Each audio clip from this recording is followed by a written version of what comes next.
नमस्कार दर्शकों, स्वागत है आपका केजीएन हॉस्पिटल लातूर यहाँ पे। आज के सवालों में मेरा एक सर कॉमन सवाल है कि औरतों में बांझपन का मोस्ट कॉमन कारण क्या होता है? हाँ, इससे पहले की स्लाइड में एक बार मैंने बताया था कि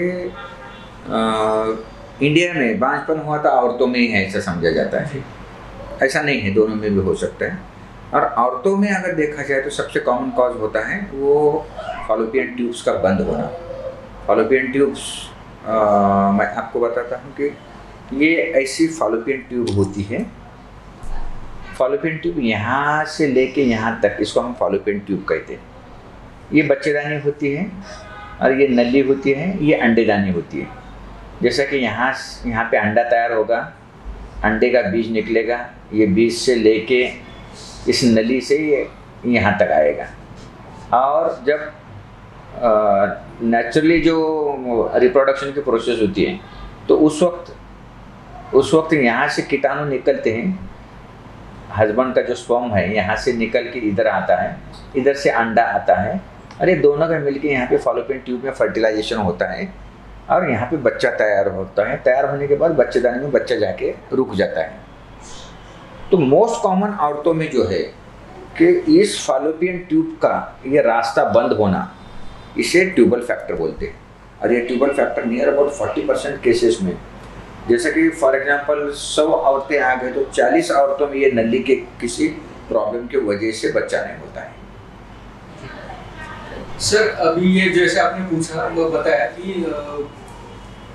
ब्लॉकेज एक फैक्टर हो सकता है, ठीक है। तो ये प्रिकॉशनरी इसमें क्या ले सकते हो, ये किस वजह से होता है? हाँ, आप ये कहना चाहते हैं कि ये फॉलोपियन ट्यूब्स ब्लॉक क्यों होते हैं, जैसे ब्लॉक होने के रीजंस क्या है, आपका ये कहना है। ब्लॉक होने के मल्टीपल रीजंस है। सबसे पहले तो PID बोलते हैं, पेल्विक इन्फ्लेमेटरी डिसीज। जैसा कि मेंस्ट्रुएशन में जो बच्ची को जब नया नया मेंस्ट्रुएशन स्टार्ट होता है, हम उसे मीनार्क कहते हैं, उस वक्त वो मेंस्ट्रुअल हाइजीन अगर बराबर नहीं रखते हैं, जो पैड्स वगैरह, जैसे कि एक पिक्चर भी यहाँ गया था, देखो इससे पहले अक्षय कुमार का एक शायद एक पिक्चर भी आया था कि मेंस्ट्रुअल हाइजीन कैसे रखनी चाहिए। तो वो अगर हाइजीन बराबर नहीं है तो वो जेनिटल यूरिनरी सिस्टम का इन्फेक्शन होता है और वो इन्फेक्शन को हम PID कहते हैं, पेल्विक इन्फ्लेमेटरी डिसीज। तो इसकी वजह से जो मेंस्ट्रुअल हाइजीन बराबर नहीं रहने से जो इन्फेक्शन स्प्रेड होगा, ये वाया यूट्रस यहाँ तक जाएगा। तो इसकी वजह से ट्यूबल ब्लॉक हो सकता है। तो साल्पिंजाइटिस होता है तो infection of the inflammation of the tubes, और उसके बाद वो नली बंद होता है। दूसरी वजह है कि एंडोमेट्रियोसिस बोल के आजकल वो कॉमन हो रहा है, एंडोमेट्रियोसिस भी। तीसरा है STDs, सेक्सुअली ट्रांसमिटेड डिसीजेस। जैसा कि इंडिया में ये सेक्सुअली ट्रांसमिटेड डिसीज का परसेंटेज कम है, फॉरेन कंट्रीज में बहुत है। जैसा कि हम यहाँ पे अपने पास प्री मैरिटल सेक्स, जैसा शादी के पहले सेक्स करने का परसेंटेज इंडिया में बहुत कम है अपने अच्छी कल्चर की वजह से। लेकिन फॉरेन कंट्रीज में शादी के पहले का सेक्स कॉमन रहने से वहाँ पे जो सेक्सुअली ट्रांसमिटेड डिसीजेस है वहाँ पे बहुत है, हमारे पास कम है। दूसरा ये है कि सेक्सुअल ट्रांसमिटेड डिसीजेस में क्लाइमिडिया और गोनोरिया, जैसा कि कॉमन लैंग्वेज में कहते हैं कि गर्मी की बीमारी हो गई। तो ये दो चीज़ें हैं जो क्लाइमिडिया और गोनोरिया, और इसकी वजह से जो स्कारिंग होता है और इस स्कारिंग की वजह से नलियाँ बंद हो जाती हैं। तो फॉरेन में प्री मैरिटल सेक्स की वजह से सेक्सुअली ट्रांसमिटेड डिसीजेस ज़्यादा हैं और अपने पास मेंस्ट्रुअल हाइजीन नहीं रहने की वजह से जो इन्फेक्शन है वो कॉमन है। उसके साथ साथ इंडिया में ट्यूबरकुलोसिस से पहले हमने एक वीडियो शूट किया है। ट्यूबरकुलोसिस इंडिया में बहुत कॉमन है, जहाँ पे माल न्यूट्रिशन होता है, सोशियो इकोनॉमिक कंडीशन कम रहती है। तो ट्यूबल फैक्टर भी जो ट्यूबरकुलस साल्पिंजाइटिस वो तो TB की वजह से गर्भनलिका को इन्फेक्शन होता है, TB का इन्फेक्शन होता है, उसकी वजह से भी नली बंद हो सकती है। फिर अगर नली फॉर एग्जांपल थोड़ा सा ब्लॉक है, पार्शियल ब्लॉक है, और वैसे में अगर प्रेगनेंसी रही तो वो प्रेगनेंसी अटक जाती है। यहाँ पे ये प्रेगनेंसी, यहाँ पे बच्चा तैयार होने के बाद ये जो बच्चेदानी में जाने का है, ये जाने के बजाय यहीं अटक जाता है और यहाँ पे वो बच्चा बढ़ता है और एक सर्टन 2 या 3 हफ्ते के बाद यहाँ पे उस बच्चे को बढ़ने को जगह नहीं रहती और उसको वजह से ये ट्यूब रप्चर हो जाती है और उससे ब्लीडिंग होता है। इसे एक टॉपिक कहते हैं। तो एक्टॉपिक होने के वजह से भी एक्टॉपिक का ट्रीटमेंट हो गया, एक्टॉपिक तो निकाल दिए, लेकिन यहाँ पे ट्यूब इतना डैमेज हो गई कि वो ट्यूब खराब हो सकती है। वैसे ही जैसा कि बाकी कोई ऑपरेशन है, जैसे कि अपेंडिक्स है, ये है कुछ इन्फेक्शन की वजह से, अपेंडिक्स है, आंतड़ियों की बीमारी है जिसकी वजह से अंदर इन्फेक्शन हुआ, तो वो इसके बाजू वाले ऑर्गन को अगर इन्फेक्शन होता है तो उसके साथ साथ नली को भी इन्फेक्शन होता है और उसकी वजह से ये नलियाँ बंद होने का परसेंटेज ऐसा बढ़ जाता है। सर जैसे आपने बताया हमें, अब ये जो ब्लॉक है, गर्भ नली का ब्लॉक है, ये पेशेंट को खुद मालूम पड़ता है या फिर आपके बताने के बाद उनको मालूम पड़ेगा? हाँ, अगर depending upon the type of the block, अगर वो सिंपल ब्लॉक है और उसके साथ कुछ एडिशनल कुछ पैथोलॉजी नहीं है तो ये पेशेंट को मालूम भी नहीं होता कि उसकी नली बंद है। जैसा कि बचपन में ट्यूबरकुलोसिस से टीबी हो गया और नली बंद हो गई तो वो उस बच्चे को मालूम नहीं होता है, उसकी शादी होने तक मालूम नहीं होता, बच्चे को नहीं या उसके माँ बाप को नहीं। जब शादी हो जाएंगे और उसके बाद जब बच्चे नहीं होंगे, जब डॉक्टर के पास जाएंगे तो ही मालूम हो जाएगा। और कुछ जगह ऐसा होता है कि जैसा कि अभी मैंने कुछ वजह बताया कि कैसा ब्लॉक होता है। फॉर एग्जांपल टीबी की वजह से है और ज़्यादा कुछ टीबी का नहीं, थोड़ा सा है तो उसमें कुछ मालूम नहीं होगा। अब ये फॉलोपियन ट्यूब के पार्ट्स हैं। ये फॉलोपियन ट्यूब एक 10 सेंटीमीटर लंबी होती है, तो सबसे बड़ा पार्ट जो होता है ये एम्पुलरी पार्ट होता है। स्टार्ट ये यूट्रस की साइड है, ये इस्थमस इतना पार्ट है, ये एम्पुला पार्ट है, ये इन्फेंडिबुलम है और ये फिम्ब्रिया है। नॉर्मली जैसा ही अंडा निकला तो ये फिम्ब्रिया उंगलियों की तरह काम करते हैं, इस अंडे को पिकअप करते हैं। ये जैसा हम ओहम पिकअप करते हैं, ये नेचुरली पिकअप करती है। तो ये यहाँ से ये पिकअप करके ये इन्फेंडिबुलम से इधर आ जाएगा, फिर एम्पुलरी रीजन में आ जाएगा, और जब एम्पुलरी रीजन में आ जाएगा तो इस अंडे की डेवलपमेंट इस नली में होते रहती है। जैसा कि हमारे आईवीएफ में इनक्यूबेटर में डेवलपमेंट होती है, तो ये नेचुरली यहाँ पे डेवलपमेंट होती रहती है। उसी वक्त ये नली का काम सिर्फ ट्रांसफर ऑफ द ओवा नहीं है, ये नली इस अंडे को जब तक उसका न्यूट्रिशन सप्लाई करती है, तो इस न्यूट्रिशन सप्लाई होने की वजह से इस अंडे की डेवलपमेंट भी रहती है, side by side transportation plus उसकी डेवलपमेंट होती है। और जब एम्पुलर रीजन में एक फर्टिलाइजेशन होता है, जैसा हमारे इक्सी मशीन में हम फर्टिलाइजेशन करते हैं, तो यहाँ पे फर्टिलाइजेशन होगा और इसके बाद ये बच्चा यहाँ पे जाएगा। अब ये नॉर्मल प्रोसेस में अगर ब्लॉक है, यहाँ पे ब्लॉक है, समझो फॉर एग्जाम्पल फिम्ब्री लैंड को ब्लॉक है, इसके अंदर के कुछ फ्लूइड जो रहता ये बाहर नहीं आता, इसकी वजह से यहाँ पे गांठ तैयार हो जाएगी, इसे हम हाइड्रोसाल्पिंग्स कहते हैं। अगर ये हाइड्रोसाल्पिंग्स हो गया तो ये बड़ी गांठ हो जाएंगी और इसके प्रेशर की वजह से पेट में दर्द वगैरह शुरू हो जाएगा। एम्पुलरी रीजन है, समझो यहाँ एक टॉपिक, यहाँ पे बच्चा तैयार होता है और किसी डैमेज की वजह से बच्चा आगे जा नहीं सका, ये रप्चर हो गया समझो, तो ये एक टॉपिक के साइन सिम्टम आ जाएंगे।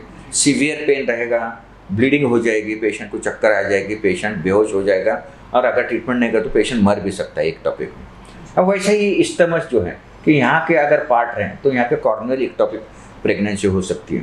तो डिपेंडिंग अपॉन द पैथोलॉजी बोले तो वहाँ कितना अफेक्ट हुआ है इसके ऊपर से सिम्टम होते हैं, और जहाँ पे सिम्टम नहीं होते, पेशेंट असिम्टोमेटिक रहता है, तो वो तो डायग्नोसिस सिर्फ जब बच्चा नहीं हुआ इसके लिए जब आएंगे डॉक्टर के पास तो फिर वहाँ पे डायग्नोसिस होगा।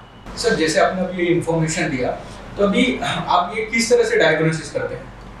हाँ, डायग्नोसिस के दो, अगर हम शादी होकर 1-2 साल हो चुके हैं, 1 साल तक नहीं हुआ, तो यंग पेशेंट है तो हम उसमें हिस्टोसाल्पिंगोग्राफी करते हैं। हिस्टोसाल्पिंगोग्राफी बोले तो जैसा कि हम इस यहाँ पे एक नली लगाते हैं, इसमें एक डाई डालते हैं जो कि रेडियो ओपेक होता है, एक्सरे के ऊपर दिखने वाला डाई। यहाँ से हम डाई डालेंगे, ये डाई डाला हुआ इस नली से बाहर जब आएगा उसका एक्सरे की फिल्म निकालेंगे। तो अगर ये यहाँ से डाई डाला और ये बाहर तक आया तो समझना कि नली अच्छी है, ये हिस्टोसाल्पिंगोग्राफी बोलते हैं। और ये कम खर्चे में सस्ते में होने वाला ओपीडी प्रोसीजर के हिसाब होता है। अब इसके बाद अगर आपने को पेशेंट का एज ज़्यादा है और उसके साथ साथ सिर्फ नली के साथ साथ बाकी भी कुछ हम सस्पेक्ट कर रहे हैं, तो हम वहाँ पे हिस्टोस्कोपी करते हैं।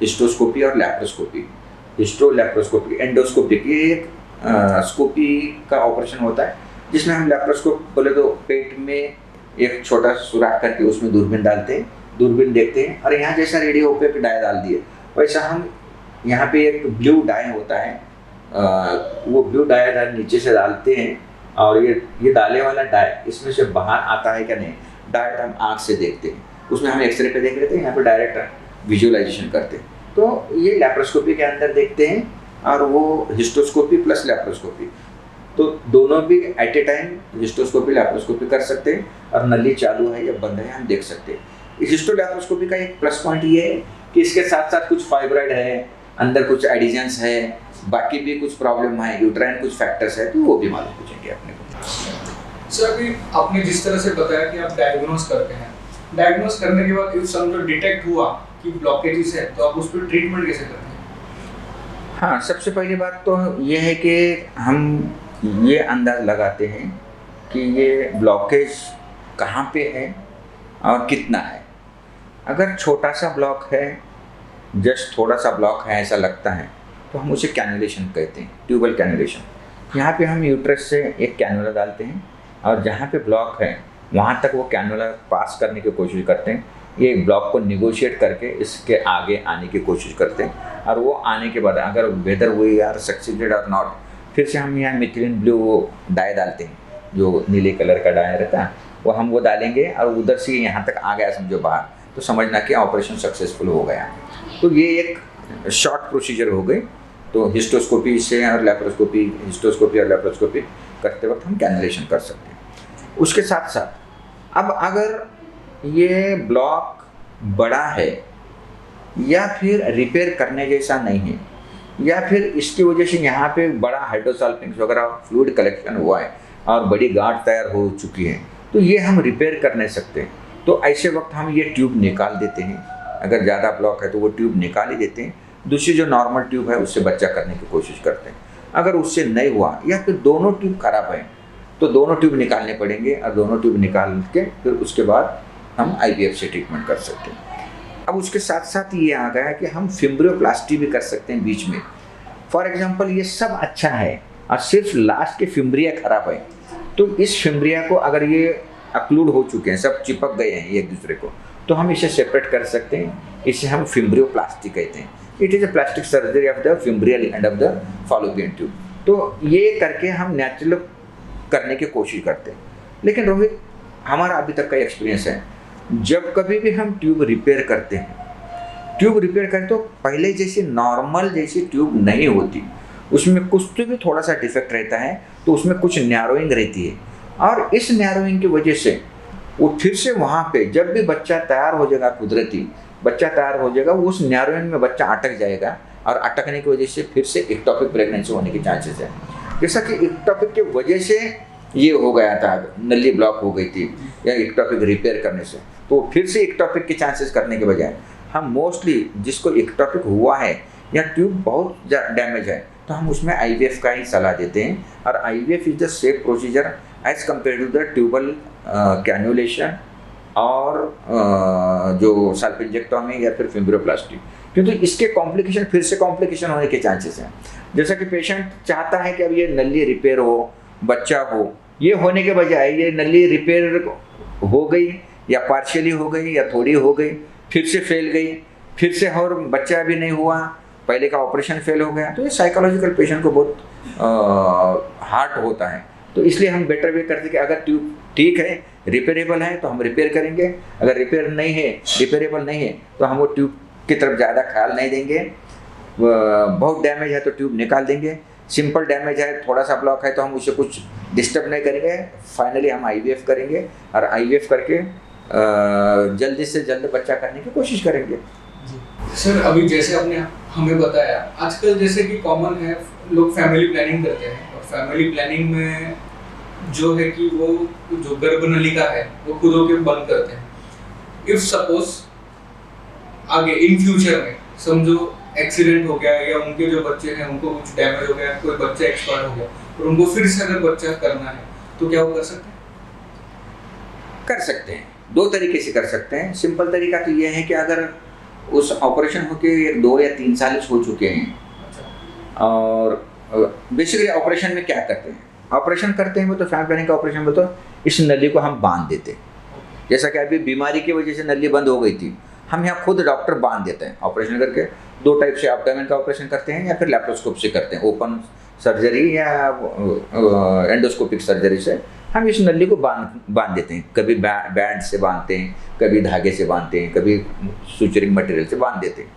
तो अब ये बांधने के बाद यहाँ का जो इसका कनेक्शन खत्म हो गया, लेकिन ये अगर ये बांध के 2 या 3 साल हो गया तो इसका इनर लेयर भी डैमेज हो जाता है, जो कि मैंने जैसे बताया कि यहाँ के अंडे को यहाँ पहुँचने तक उसका खाना सप्लाई न्यूट्रिशन करने का है।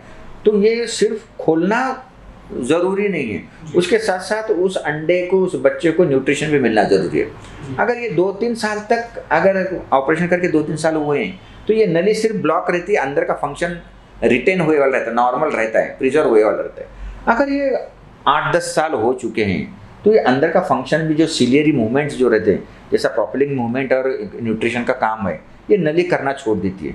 तो अगर हम इसे खुला भी करें तो अंडा आएगा, लेकिन इस अंडे को न्यूट्रिशन नहीं मिलने से वो मर जाएगा वहाँ पे।